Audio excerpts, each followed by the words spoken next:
ఏదైతే కార్పొరేషన్లో జరుగుతున్నటువంటి దోపిడీ కానీ, కార్పొరేషన్లో పేద ప్రజల నుంచి దోచుకున్నటువంటిది వీళ్ళ జోబిల్లో ఏ విధంగా వెళ్తుందన్నటువంటి అంశాలను కానీ సాక్ష్యాలతో సహా ప్రజలందరికీ చూపించడానికి కూడా సిద్ధంగా ఉన్నాం. అయితే ఈ సందర్భంగా నేను కొన్ని విషయాలను మాత్రమే మొట్టమొదటిగా మీ దృష్టికి కూడా తీసుకొని వస్తా ఉన్నాను. ఇది 46వ డివిజన్లో, ఇదంతా కూడా కమర్షియల్ ఏరియా. ఇక్కడ అంతా కూడా షాప్స్ కానీ, బంగారంగళ్ళు కానీ, వస్త్ర వ్యాపారులు కానీ, మొత్తం కూడా ఈ ఏరియా అంతా కూడా ఈ బిజినెస్ పీపుల్ ఉండేటువంటి ఏరియా. ఈ బిజినెస్ పీపుల్కి సంబంధించి ఇక్కడ అనేక మంది, వందల మంది, చాలామంది ఇక్కడికి రావడం కానీ, ఇక్కడ ఈ షాపింగ్లో పార్టిసిపేట్ కొనుగోలు చేయడం కానీ, ఇవన్నీ కూడా ఈ ప్రాంతంలో ఎక్కువగా జరిగేటువంటి ప్రాంతం. మరి ఇలాంటి ప్రాంతంలో వేలూరు మహేష్ గారు సుమారుగా 7-8 సంవత్సరాల క్రితమే ఇక్కడ వచ్చేటువంటి ఇన్ని వందల మంది, వేల మంది వస్తూ ఉంటారు. మరి వీరందరికీ కూడా ఒక మంచినీటి సదుపాయం కలిగించాలన్న ఒక మంచి ఉద్దేశంతో ఇక్కడ మనం చూసాం. ఇక్కడ ఒక వాటర్ ప్లాంట్ని, ఆర్ఓ వాటర్ ప్లాంట్ని సిస్టమ్ని తీసుకొని వచ్చి ఇక్కడ దానికి సంబంధించి బోర్లు వేయడం కానీ, మోటార్లు పెట్టడం కానీ, ఒక మంచి ఆర్ఓ సిస్టమ్ని తీసుకొని వచ్చి వాటిని వాటర్ని అంతా కూడా రిజర్వ్ చేసుకునే దానికి ఒక ట్యాంక్ని పెట్టి దాంట్లో నుంచి కేవలం 20 లీటర్ల క్యాన్ని ₹2 అందించాలని మొట్టమొదటిగా స్టార్ట్ చేయడం కూడా ఆ రోజు జరిగింది. కేవలం ఏంటంటే ఒక సర్వీస్ నేచర్తో ఈ ప్రాంతంలో పుట్టాం, ఈ ప్రాంతంలో మనం పెరుగుతూ ఉన్నాం, ఈ ప్రాంతానికి మనం ఏదైనా చేయగలగాలన్న ఆలోచనతో ఆ ఆర్ఓ సిస్టమ్ని పెట్టి ఇక్కడ ఉన్నటువంటి ఈ షాపుల్లో వచ్చేటువంటి వీరందరికీ కూడా ఒక మంచినీటి సదుపాయాన్ని కలిగించినటువంటి పరిస్థితి. అయితే ఆ రోజు ఎక్కడా కూడా కార్పొరేషన్ నుంచి ₹1 కూడా దీని గురించి ఆశించాల. కేవలం వీళ్ళందరూ కూడా ఆ మనీని కలెక్ట్ చేసుకొని సుమారుగా ₹8 లక్షల ఆ రోజుల్లోనే దానికి ఖర్చు అయ్యేటువంటి పరిస్థితుల్లో అలాంటి ఆర్ఓ సిస్టమ్ని ఇక్కడ పెట్టడం కానీ, ఇక్కడ ఉండేటువంటి స్థానికులందరికీ కూడా కేవలం ఇక్కడ వచ్చే షాపులకే కాదు, ఈ షాపులకే కాదు, చుట్టుపక్కల ఉన్నటువంటి పేదలందరూ కూడా ఇక్కడికి వచ్చే ఆర్ఓ సిస్టమ్ ద్వారా ఒక క్యాన్ లీటర్ని ఒక ₹2 ఆ రోజుల్లో, తర్వాత ఈ సర్వీస్ ఛార్జెస్ అన్నీ కూడా పెరిగినాయని చెప్పి కేవలం ₹5కి ఒక 20 లీటర్ల క్యాన్ని కూడా ఇక్కడ నుంచి సప్లై చేస్తూ ఉన్నటువంటి పరిస్థితుల్లో చక్కగా కూడా ఈ రోజుకి కూడా జరుగుతూ ఉంది. అయితే కార్పొరేషన్ నుంచి అడిగింది కేవలం ఏంటంటే దానికి సంబంధించినటువంటి పవర్ బిల్ని కార్పొరేషన్ వేవర్ చేస్తూ ఉంటుంది, వారు పే చేస్తూ ఉంటారు.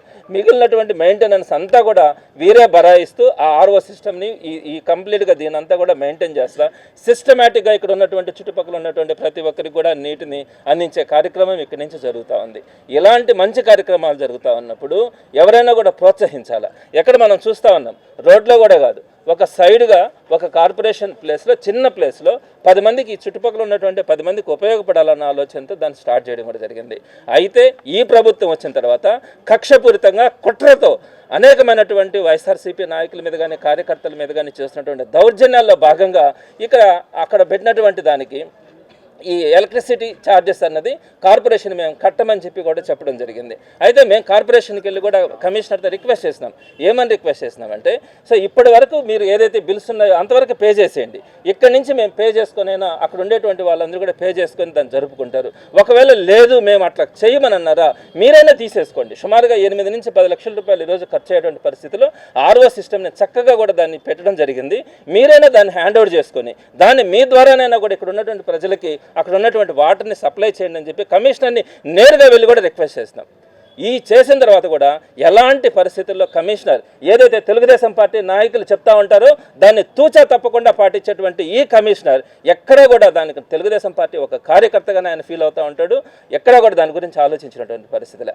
అయితే 2 రోజుల క్రితం ఇక్కడ దగ్గరలో ఒక ఆర్ఓ సిస్టమ్ కూడా కాదు, ఒక మినరల్ వాటర్ ప్లాంట్ ఒకటి పెట్టినామని చెప్పి ఆ రోజు ఇక్కడ చెప్పడం కూడా జరిగింది. మీరు ఒక్కసారి చూడండి దీనికి దానికి కంపారిజన్. ఇక్కడ గ్రౌండ్ లెవెల్లో ఉన్నటువంటి సుమారుగా 100 అడుగుల లోతుల నుంచి బోర్లు వేసి మోటార్ ద్వారా నీటిని తీసుకొని ఇక్కడ ఆర్ఓ సిస్టమ్ ద్వారా ప్యూరిఫై చేసి వాటిని క్యాన్ల ద్వారా ఇక్కడ సప్లై చేసేటువంటి సిస్టమ్ ఇక్కడ జరుగుతుంది.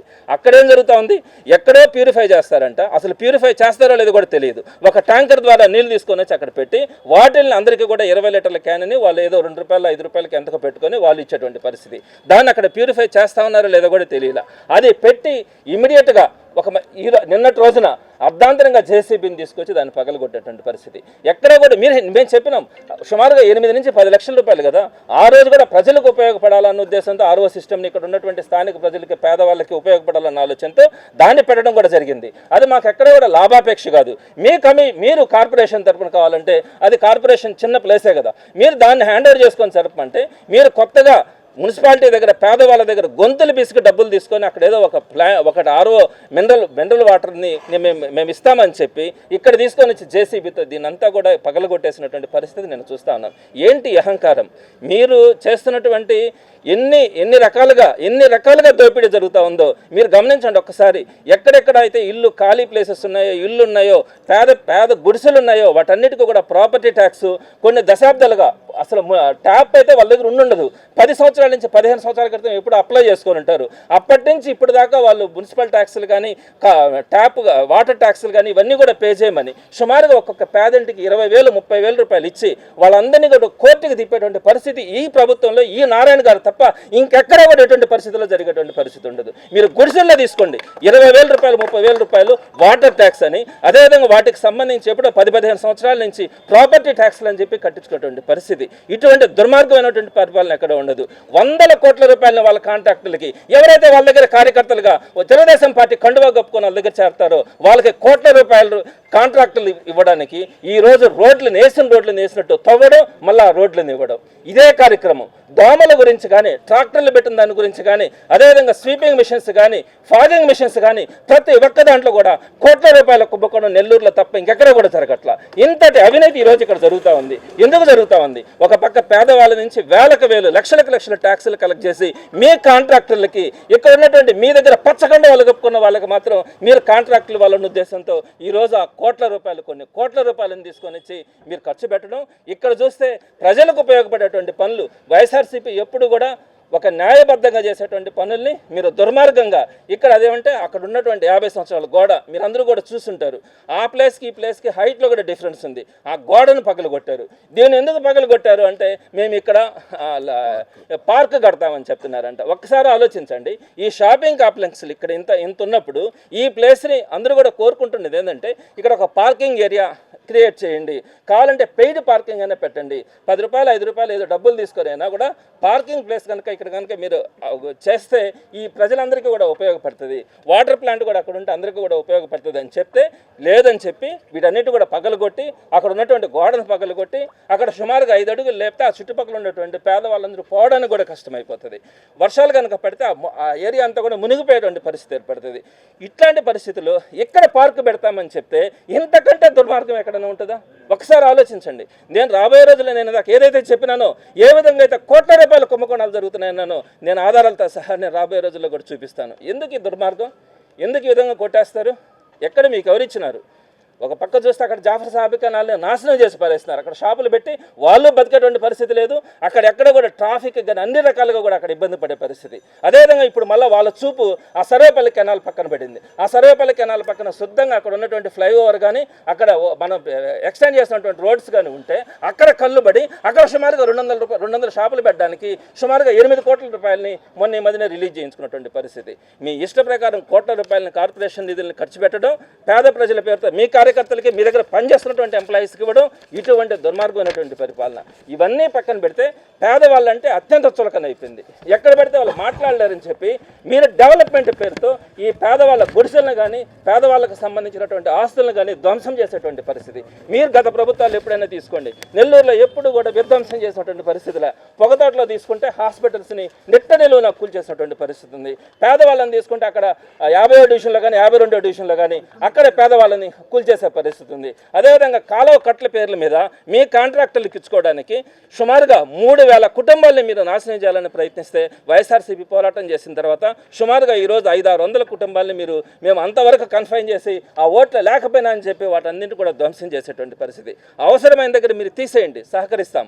అవసరం లేని దగ్గర కోట్ల రూపాయలు మీరు ఖర్చు పెట్టడం కానీ, అదేవిధంగా పేద ప్రజలకు ఉపయోగపడేటివి పేద ప్రజలు ఎక్కడో మారుమూల ప్రాంతాల్లో బతుకుతూ ఉంటే వాళ్ళు అక్కడ కూడా ఉండకూడదని చెప్పి మీరు చేస్తున్నటువంటి నిర్ణయాలు మాత్రం తప్పకుండా కూడా వైఎస్ఆర్సీపీ తరఫున అపోజ్ చేయడం జరుగుతుంది. ఇంకొక పాయింట్ కూడా చెప్తున్నాను. ఇక్కడ ఈ విధ్వంసం చేస్తున్నారా, ఎందుకు చేస్తారు అన్నది కూడా అందరికీ తెలుసు. ఏ కుట్రతో చేస్తారన్నది కూడా అందరికీ తెలుసు. రెండో రోజు ఏం చేస్తారు? నేను కమిషనరు ఇక్కడికి వచ్చాడు. ఎందుకు వచ్చారు? ముందు రోజు కొట్టేసి ఇక్కడికి వచ్చి నేను వచ్చాను మీరేం చేస్తారో చేసుకోండి అన్న పరిస్థితిలో ఎడు తిరిగాడు. ఇక్కడ తిరిగిన తర్వాత ఇక్కడ స్థానిక ప్రజలు మాట్లాడుతుంటే మేము చేసేదే ఏం చేసుకుంటారు, ఏం మాట్లాడతారని మాట్లాడతాడు. ఇట్లాంటి కమిషనర్ని మీరు ఎప్పుడైనా చూసారా? ఎక్కడైనా చూసారా? ఇట్లాంటి నెల్లూరు కార్పొరేషన్లో సుమారుగా 8 లక్షల మంది ఉన్నటువంటి మన స్టేట్లోనే ఒక బిగ్గెస్ట్ కార్పొరేషన్లో ఒకటైన నెల్లూరు కార్పొరేషన్కి కమిషనర్గా ఉన్నటువంటి ఒక వ్యక్తి ఎలాంటి ఛాలెంజెస్ చేస్తారా? కొట్టేసిన తర్వాత మీరు ఇక్కడికి వచ్చి ఛాలెంజింగ్గా ఉదయాన్ని వాకింగ్ చేస్తారు. ఇక్కడికి వచ్చి అదే మాట్లాడితే ప్రజలు మాట్లాడితే వారందరినీ కసురుకొని మీ అంత చూస్తానని చెప్పేటువంటి పరిస్థితి. కమిషనర్ గారు మీరు ఎక్కడ గుర్తుపెట్టుకోండి, ఇది పద్ధతి కాదు. మీరు కొట్టేయడం తప్పు, నోటీస్ ఇవ్వకపోవడం తప్పు, లేదా మీరు హ్యాండ్ ఓవర్ చేసుకోండి, ఎవరు కూడా కాదనేటువంటి పరిస్థితులే. ఇలాంటివి ఉపేక్షిస్తూ పోతా ఉంటే పేదవాళ్ళు కట్టుకున్నటువంటి ఒక్క అంకణంలో కట్టుకున్నటువంటి బాత్రూమ్లు కూడా తీసేసినటువంటి పరిస్థితి ఈరోజు నెల్లూరు కార్పొరేషన్లో చూస్తూ ఉన్నాం. ఇలాంటి పరిస్థితుల్లో నిన్న పేదవాళ్ళు మాట్లాడుతూ ఉంటే వారందరినీ కసురుతూ ఉన్నటువంటి కమిషనర్ గారి ప్రవర్తన చూస్తే బాధ, సిగ్గుపడాల్సినటువంటి అంశం ఉంది. నేను మరొకసారి కూడా చెప్తా ఉన్నాను నారాయణ గారికి, మీరు ఇప్పటికైనా తెలుసుకోవాలా, ఇది పేదలకు సంబంధించినటువంటి ఎప్పుడు కూడా ప్రభుత్వాలు ఎప్పుడు కూడా పేదల పక్షాన, సామాన్యుల పక్షాన నిలబడాలా. ఉన్నవాడికి భగవంతుడు ఒక అవకాశం ఇచ్చారు, వారికి 4 రూపాయలు సంపాదించుకొని ఉంటారు, వాళ్ళు బతకగలరు. పేదవాళ్ళకి విధి రాత వల్ల వాళ్ళ పేదరికంలో ఉంటారు. ఆ పేదరికంలో ఉన్న వాళ్ళకి ప్రభుత్వాలు అండగా నిలబడాలా, ఉన్నవారు కూడా వాళ్ళకి సహాయం చేసే పరిస్థితి ఉండాలా. అటువంటి పేదవాళ్ళ గొంతు నొక్కి మనం సాధించేది కూడా ఏముండదు. అలాంటి పరిస్థితిని ఈరోజు మనం నెల్లూరు నగరంలో చూస్తూ ఉన్నాం. తప్పకుండా కూడా చెప్తా ఉన్నాము, ఇలాంటి పరిస్థితిని కనుక మీరు కక్ష కట్టి వైఎస్ఆర్సీపీ కార్యకర్తల నాయకుల జోలికి వస్తే మాత్రం ఊరుకునేది లేదని కూడా స్పష్టం చేస్తా ఉన్నాం. Doctor Rajasekhar eye hospital super speciality eye care centre. కంటి ఆపరేషన్లకు చెన్నై, మధురై వెళ్లనవసరం లేకుండా ప్రపంచ స్థాయి ఆధునిక ఆపరేషన్లు ఇప్పుడు మన నెల్లూరులో. సత్యసాయి భజన మందిరం ప్రక్కన 3వ మెయిన్ రోడ్, రామ్మూర్తి నగర్, నెల్లూరు.